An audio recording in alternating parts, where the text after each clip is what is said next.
we or just me. It's about I. My brothers and sisters in Christ, the year 1775, our country, our nation, moreover, our colonies are involved in a great dispute, a great battle, a war, the Revolutionary War. The king has made his decision, and that is final.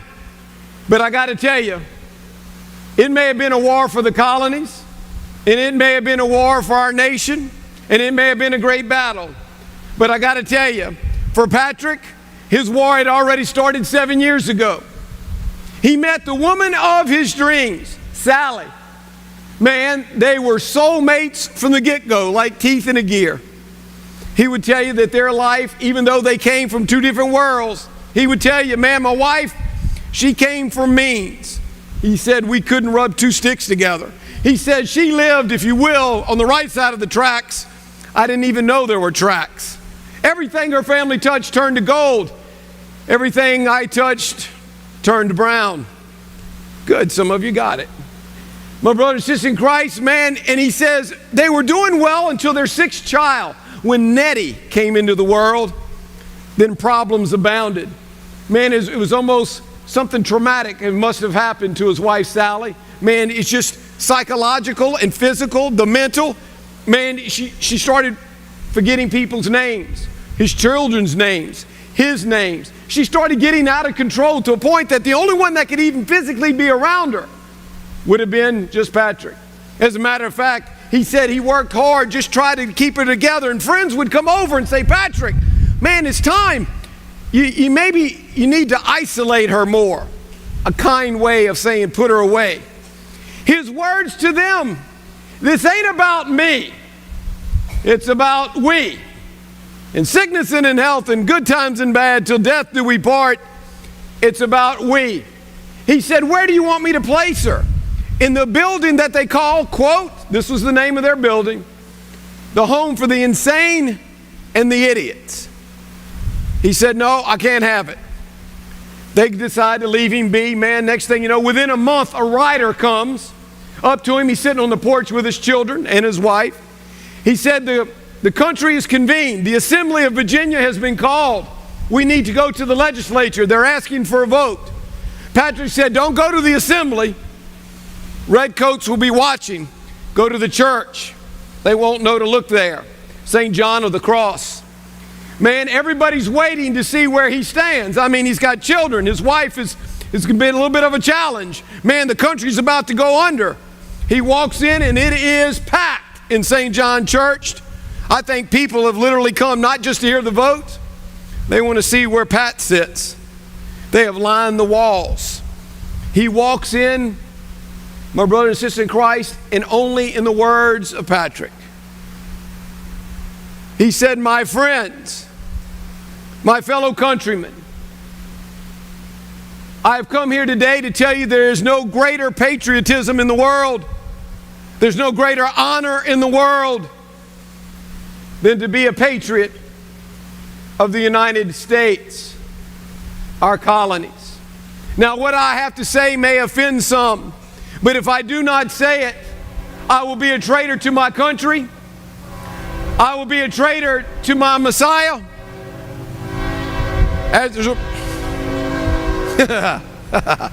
Perfect timing for a train, my brothers and sisters in Christ.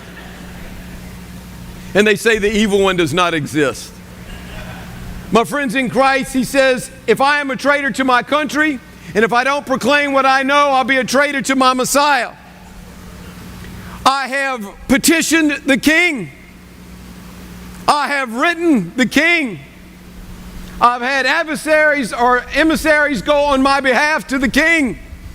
I have done all that I can. I have supplicated him. I have paid him. If I were to show up, he would put my hands and feet in chains and he'd probably kiss me on my cheek like that of Judas. But at the end of the day, give me liberty or give me death. My brothers and sisters in Christ, the words of Patrick Henry, because it was all about we as a country, we as a family, and we as one as a couple. That is exactly that gospel. That woman is going on behalf of her daughter. I have come on behalf of her. There is not just me. It is all about my daughter. It's about we. Now stop. Make sure you understand what's going on here. Remember, you're a first century Jew. You know Scripture like the back of your hands. With that being said, when you go to the areas of Tyre and Sidon, if you and I lived in Jerusalem, it would be several days' journey to get up to the Sea of Galilee, to where Peter lives at Capernaum. It would take us another 50 miles, another couple of days to get to Tyre, and then another couple of days to get to Sidon. It's all on the coast. They are very pagan. They will worship idols. They will actually burn their children at stake and offer it to the gods. If you and I were to go back in the book of wisdom and read back, they would give you all the different degrees. This is where the good Lord is going. When he gets there, you notice that this lady who comes to see him calls him Son of David. Have mercy on me. For a woman in that pagan part of the world to make a public proclamation referring to him from the line of David, calling him Lord, giving him homage. My brothers and sisters in Christ, this would have been unheard of for her to do it. And I can promise you, she would not only not be welcome in her country, her life would be put in peril. But because it was that important that she be there on behalf of her daughter, she will endure. And what does the good Lord do? Man, he ignored it. Would it not have been better that he just screamed at her, acknowledged my presence, breathed on me, looked at me? He ignores her. So much so, the apostles don't even speak to her. They speak directly to him. Lord, send her away. And the Lord makes the statement, I've come from the lost sheep of Israel. Now stop. You're a Jew. 10 tribes to the north. Isaiah's prophecy. They're going to be scattered throughout the world. The 2 tribes to the south will be overrun by the Babylonians. I've come from the lost sheep. Remember when he told Peter, Peter, feed my lambs, my apostles. Feed my sheep. That's the people of Israel. More importantly, the 12 tribes. And then feed and take care of my sheep, i.e. you and I. My brothers and sisters in Christ, she is proclaiming him to be the Messiah. They're ignoring her. And then she says, Lord, even the dogs get the scraps off the table. The dogs would have been you and I. We'd have been the Gentiles and the pagans. And he says, your faith has saved your daughter, as you wish. At that very second, at that hour, the child is cured. My brothers in Christ, when you heard her say, Lord, have mercy, this is where you and I get, Lord, have mercy, Christ, have mercy, Lord, have mercy. This is where you and I get it from her making the proclamation. My brother and sister in Christ, she's a we. She's all about her daughter. The powers and the prayers of a mother are so powerful, and so could they be for you and I. If we would pray with such intensity, and we would pray with such perseverance, and we would pray with such tenacity, that no matter how many times the answer is no, you and I will stay the course. That's what she's bringing to the table. And she's bringing it on behalf of somebody else, not even for herself.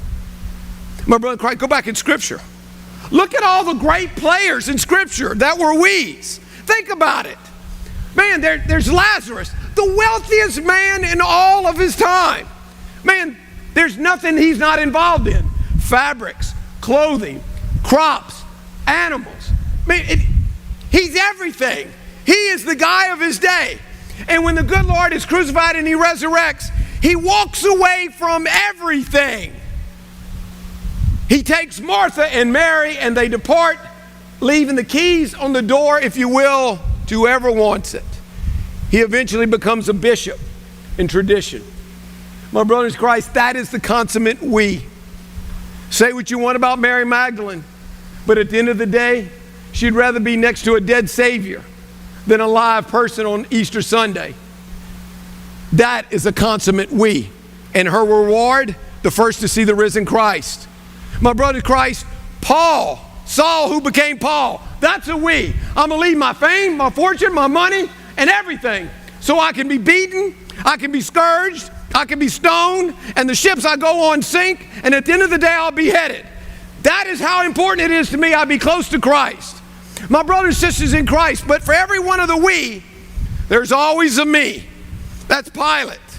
Man, if I align myself with that person, man, I'll be kicked out of the armpit of the world. I won't even have a chance to ever get to Rome. Let me just wash my hands of it. 2,000 years later, you and I use the same analogy when we say, oh, they just washed their hands of it. His name is no longer in the book of life. Can you imagine? My brothers and sisters in Christ, the point I'm bringing to you is very subtle, but very true. Are you a we, or are we so narcissistic and self-absorbed? It's all about me, myself included. My brothers and sisters in Christ, when somebody asks you to pray for them, will you say, okay, but you need to pray for me? No. Are you going to pray for them like this woman? When you do your prayers, are you praying for others first and you last, or your petitions first? Moreover, are you willing to pray for others and say, Lord, if you take care of them, that's good enough for me, and then our prayers never get mentioned? My brother and sister in Christ, when that friend calls you on the phone, and you know you're going to be on that phone for a good hour, you're going to be in the same spot 1 hour from now after you get finished, because it's the same story over and over and over again. Are you willing to sit and listen and to be the person Christ asked you to be, love of God and love of neighbor? Will you sit and listen again and be sympathetic and caring for the cross that they carry? Simon. That's right. Are you a Simon? Simon is a dedicated we. Simon is the one. I've got my children. I've traveled to Jerusalem. I've already bought my animal. I've got my 1-year-old unblemished lamb. I've come here for my week of Passover. And you're going to conscript me to be in the army, to carry the cross of a thief and a murderer next to two guys that I wouldn't spit on if they were on fire? His name's in the book of life because he's the consummate we. My brother and sister in Christ, will you stay on the phone with them? Will you pray for them when it's all said and done? Say, let us pray, for 2 or 3 are gathered in our name.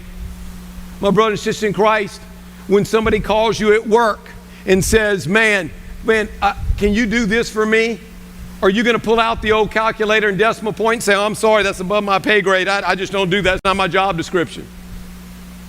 Or are we going to do what Christ would do because they called you Simon? I don't care if they got everybody else's phone number, but the only one they can find at work is you. I don't care that your family has all these issues and the only one taking care of mom and dad is you. Well, Simon, that's because you've been called, and the graces are twofold upon you. Will you do it at work because that's what you do as a good Catholic and a good Christian? Will you do it when somebody says, man, can you run this extra errand? Can you stay a little earlier? Can you get up a little sooner? When you get home, can you help prepare the meal? Will you help children? Will you help clean up afterwards? Or are you just going to walk away? I mean, you did dirty the plate. You could at least clean it. Will you at least clean your room? I mean, you didn't have to build it. Didn't have to pay for it. All you got to do is breathe oxygen and live in it. Can you help? Is it all about we? My brothers and sisters in Christ, look at the world we're in. We are self-absorbed and narcissistic. We want everything on our own terms, including praying the Mass. How diabolical. I want it on my terms. Yet he carried a cross 12 foot tall, 8 foot wide, 1 mile. We beat him like a ridden mule, over 6,000 wounds, not counting the 8-inch nails in his hands. The 16-inch nail drove through his feet, which they had to back out because they got it wrong. The number of times they dropped the crucifix, which we believe was twice. With a crown of thorns on his head, which gave him over 100 wounds. But I'll be darned, Father, if I'm going to come out there and sweat. So be it. My brother and sister in Christ, At some point, you and I have to become sacrificial. We have to pay the price to be what it means to be a follower of Jesus Christ, which means we have to be last in everything we do. It's in helping others is first. Helping our family is first. Helping our spouse is first, our parents and our children. If you answered every question as if you were in second place, you will be better served in the long run. My brothers and sisters in Christ, I am begging you to fight the fight of a self-absorbed world. That is what modernism is, postmodernism. It's all about me. I have a truth and it's my truth. There's only one truth, there's only one way, and it's Jesus Christ. It begins and ends with Him. You're either a follower of Him or you are not. You either made heaven or you did not. You're either in the gates or you are not. There's nobody in heaven that is self-absorbed and it's all about number one. I can promise you that. That is why love of neighbor is so important. I'll leave you with this. There are a number of things that take absolutely zero talent. There are a number of things that take absolutely zero talent. Getting somewhere on time takes no talent. Having energy takes no talent. Putting forth effort takes no talent. Putting forth passion takes no talent. Having the right body language takes no talent. And becoming a we takes no talent. But until you do, you will not have any of the ones I just mentioned. Amen. Amen. In the name of the Father and the Son and of the Holy Spirit, amen.